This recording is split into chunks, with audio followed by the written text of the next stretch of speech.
বস, মায়া কেমন আছে? ভালো নেই, ওর অবস্থা খুবই খারাপ। আমার রক্তের গ্রুপ নেগেটিভ, আমি ওকে রক্ত দেবো। তুমি রক্ত দিবা? বাহ, এ তো খুব ভালো কথা। তুমি রক্ত দিবা? এসো এসো এসো এসো। মানুষকে বাঁচানো মহৎ কাজ। চলো চলো চলো। এখানে সালমান নামের পেশেন্টের গার্জেন কি আছে? আমি স্যার। কেন, কি হয়েছে স্যার? সরি। ডাক্তারবাবু, টনি যেটা বলছে এটা কি সম্ভব? অবশ্যই সম্ভব, কিন্তু এর জন্য অনেক টাকা লাগবে।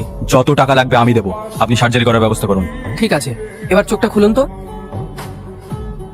আরে সালা, এ তো একদম ম্যাজিক রে। টনি, মায়াকে তো একদম তোর বউয়ের মতো লাগছে। মানে এক সেকেন্ড দাঁড়ান। সিস্টার, এই চেহারা, আমার এরকম চেহারা কেন? আমি বলছি। কে? না না, এটা আমারই দোষ। হয়তো এটা আমার কপালে লেখা ছিল। আর তুই তো জানিস আমি আমার সালমাকে কতটা ভালোবাসতাম। তাই ওর সিট তোর মধ্যে বাঁচিয়ে রাখার জন্য আমি এই সার্জারিটা করতে বলেছি। জনি, আমি তোর বউ চেহারা নিয়ে নয়, তোর বউ হয়ে বাঁচতে চাই। তোর বউ যেভাবে তোকে আগলে রাখতো, আমিও তোকে ঠিক সেইভাবেই আগলে রাখবো। না, এটা কোনোভাবেই সম্ভব না। আমি আমার সালমানের সঙ্গে কাউকে বসাতে পারবো না। তাহলে কেন ওর চেহারা আমার মধ্যে দিন? ডাক্তার বাবু, আমি আগে যেমন ছিলাম আমাকে তেমন করে দিন। আমি চাই না অন্য কারোর রূপ নিয়ে বেঁচে থাকতে। দেখ টনি, মায়া কিন্তু কথাটা ঠিকই বলছে, তুই আর অমত করিস না। আমি তোদের 1 সপ্তাহের মধ্যে বিয়ে দেবো।